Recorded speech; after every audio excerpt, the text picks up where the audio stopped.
Hey, hi friends and fam. I'm Christine Nicholson, the CNIC of CNIC Route. It's now near the close of January 2022, and we're going to discuss how I learned it was closing time at my own party. Welcome to CNIC Route, a safe road to recovery where victims of sexual trauma, alcoholics, and addicts of all types can feel comfortable sharing their journey. Why? Because I have experience with each issue and can share my point of view so you never have to feel alone again. Here we promote self-acceptance, the healing power of vulnerability, and hope. We believe the more we talk about our issues, the less social stigma will arise, and therefore more compassion and support will be gained so we can get help quicker. So let's begin. Although we're not affiliated with any 12-step programs, I'm a big fan, and my hard work is paying off. I'm currently 10 months clean and sober and almost 3 months abstinent from binging, purging, and restricting foods.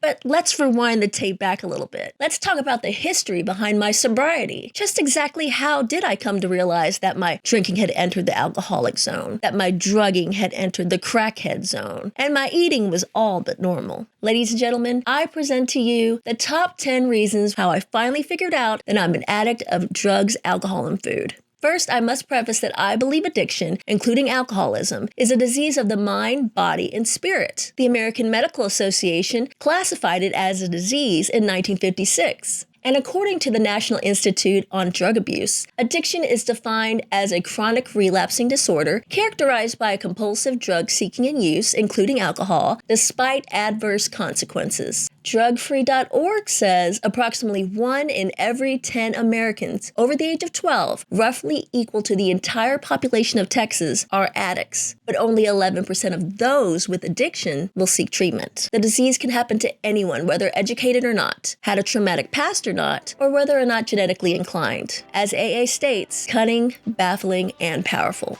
Now that we got that out of the way, here's how I learned it was closing time at my own party. 1. Drinking all day, every day. I started out the day early with 5 shots of liquor. I never drank to get a buzz, I drank to get obliterated. I would begin the night with a double screwdriver, that's a vodka and OJ, while I was getting ready for the event, and then I would bring a water bottle full of vodka in my purse while still getting shots at the bar. But the bar was for show. I'd do 2 to 3 to look like a lady while I inhaled my water bottle in the bathroom. Later, this progressed to me drinking alone at home under the guise of drinking lots of water. Today, it really is water.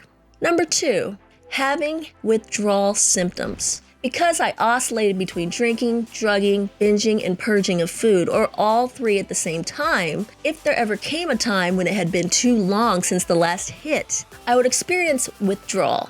This can range from mild to severe, but include restlessness, agitation, tremoring, or the shakes, which I had daily, sweating, insomnia, depression, nausea, and cravings. As soon as I used alcohol, drug, or food, and it actually relieved my symptoms, I knew I was addicted. I'm grateful to not have to worry about that anymore. Before I go to number 3, one thing I forgot to add to the list is my memory. It's horrible. Sometimes I repeat myself more than once. Back to number 3, chronically disinterested. I couldn't be bothered with anything but getting my next drink, drug, or food binge, so I wouldn't have to put up with withdrawals. Things I used to enjoy like camping, hiking, writing, acting, TV reporting weren't fun anymore. Poor performance at school or work, being late to church consistently, and generally being disinterested in everything is a sign to look out for with addiction. That's because an addict is always ready for our next high, more than any other thing. Not only that, but I would have a sudden apathy towards relationships. I wouldn't care if my husband and kids were going for a bike ride because I needed to stay home and catch up on sleep or nurse a hangover. It was pathetic for me, and even worse for my poor family. Today, we all have fun together as a family. Mommy doesn't leave herself behind anymore. Number 4 is mood swings. I could go from laughing it up, cheerful and talkative on a high to being easily offended, sad, and on a low like that. These cycles can make someone go from being depressed and angry to cheerful and talkative within just a few minutes. Now I feel more balanced and at peace than I ever have in my entire life. Number 5 is bad with money.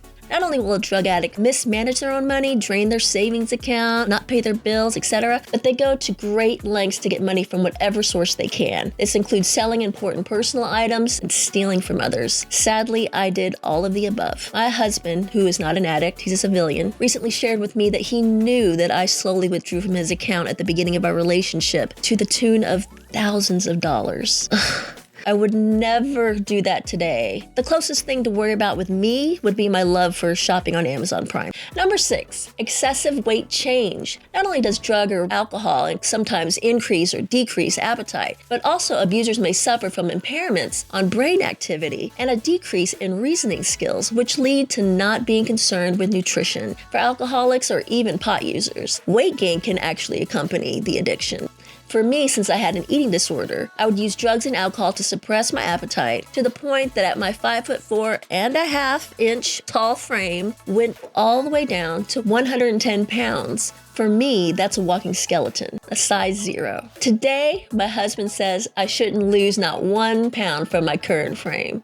Oh, what a guy. Number 7, strange physical changes or poor hygiene. Physical warning signs I had while abusing drugs and or alcohol include bloodshot eyes, large pupils, runny nose, sniffling, tremors, and impaired coordination. I would strangely enough get a runny nose right before or after a food binge, but I don't know what that was about. But as far as hygiene, I've always been really good with that, but there are days when you just get so depressed that you stay in bed all day long and nix the shower. Today, if I have a runny nose, it's just allergies or a cold. Number 8, I fought the law and the law won. Frequently, a drug addict will find themselves in trouble with the law. Fights, car accidents, break-ins, and thefts are all too common. For me personally, I remember waking up in jail in a miniskirt after blacking out in my car at a gas station with the car running in park. I got public intoxication and got myself out by writing a hot check to the bondsman, which I later got in trouble with the law with too. Yeah, real classy. Fortunately, none of this is affecting my life today, and I haven't even gotten a speeding ticket in like a week. Just kidding, it's been like over a year though. Number 9, overly defensive about substance abuse. When asked about substance abuse, including and especially alcohol, I would become red hot and insanely defensive. The first line of defense is usually deny, deny, deny. Then try to have the last word and walk away. Other defense mechanisms include reverting to childish behaviors, such as refusing to talk about it, shifting blame, projecting my own impulses and attributing them to others. Or for Sue, maybe I wouldn't have done a shot with her on her birthday. Justifying behavior, but it's not like before. Compartmentalizing my problems. It's only because I'm having a rough week with finals. And rationalizing. I'm still young, I'll quit when I'm dead. Yeah, this is a sore subject for the current abuser. Today, I welcome the chance to share my sobriety and abstinence states. Number 10, low self-worth. Even though I may have justified my use as a means of having fun, feeling young, and being the life of the party, the truth was I felt so much guilt and shame that the only way to mask it was to abuse drugs, alcohol, and food more. I had big dreams like this YouTube and podcast, but did I make any strides to accomplish anything? Nope. In fact, you can usually find me on my favorite corner of the couch watching Food Network or some Bravo show while taking trips to the bathroom to either drink, drug, binge, or purge. Not a life to celebrate at all. I even got to the point of suicidal thoughts in my earlier days and overdosed on pills and alcohol at least twice, which led to having my stomach pumped and trips to rehabs. Regardless of how much fun it may appear on the outside, the deep pain of depression and despair is always just underneath the surface. Today, I feel happy, joyous, and free. Almost annoyingly so. Some of it may be the pink cloud effect, but we'll discuss that on another episode. Another thing I forgot to add on this list is memory. My memory is now shot. Sometimes I repeat the same thing over and over. So, what do you do if you or someone you know is experiencing these symptoms? Since I was a chronic relapser, it took years for me to finally come to grips that no, I can't have a drink of wine with my dinner without it turning into a real Leaving for Las Vegas movie. After having years off abusive behaviors and months on for the last 20 years, I feel this time is different because I finally surrendered to the fact that I can't get better alone. I need a higher power, even if it's a group like AA, NA, OA, or all of the above. I would start start with an inpatient rehabilitation center, which dealt with a lot of my inner past pains, like when I had sexual assault done to me or was molested as a child. I got a therapist that I still see every 2 weeks. Another thing is outpatient therapy, but most importantly, I joined 12-step groups. They have groups for everything now, including CODA for codependency, which I also had issues with until I got help, and a really good one called ACA for adult children of alcoholics. Now that last one doesn't apply to me, but I feel it's very helpful to share. Today, the 12-step programs are my free therapy and conduit to God, along with my church and my sober friends. It's teaching me the answers to all my problems are already written in 12 simple steps, and it's proven to have worked for decades. When I say simple, it's simple, but it's not easy. It does take dedication to work. And I'll say it again, Scenic Route is not affiliated with any 12-step group, but without them, I would not be sitting here today with you. So, in summary, get support and professional help from a recovery center, therapist, and 12-step program, and listen to what they say to do. Taking the cotton out of my ears and putting it in my mouth at meetings has really helped me immensely. I've got new friends, new activities, new ways to have fun. Today, I'm happier and more at peace with myself than ever. I know that working the steps with my God is personally my best chance at getting my life back. But first, I had to admit that I am defenseless against my vices, and that my life had become out of control. So if any of these 10 signs sound like you, please get help today. In closing, Martin Luther King Jr. said a great quote for those of us who find ourselves in this situation. We must accept finite disappointment, but never lose infinite hope. Here's another by Mark Twain. Lord, save us all from our hope tree that has lost the faculty of putting out blossoms. Finally, this scripture also applies from Jeremiah 29:11. For I know the plans I have for you, declares the Lord, plans for welfare and not for evil, to give you a future and a hope. With that, my prayer for us today is a serenity prayer.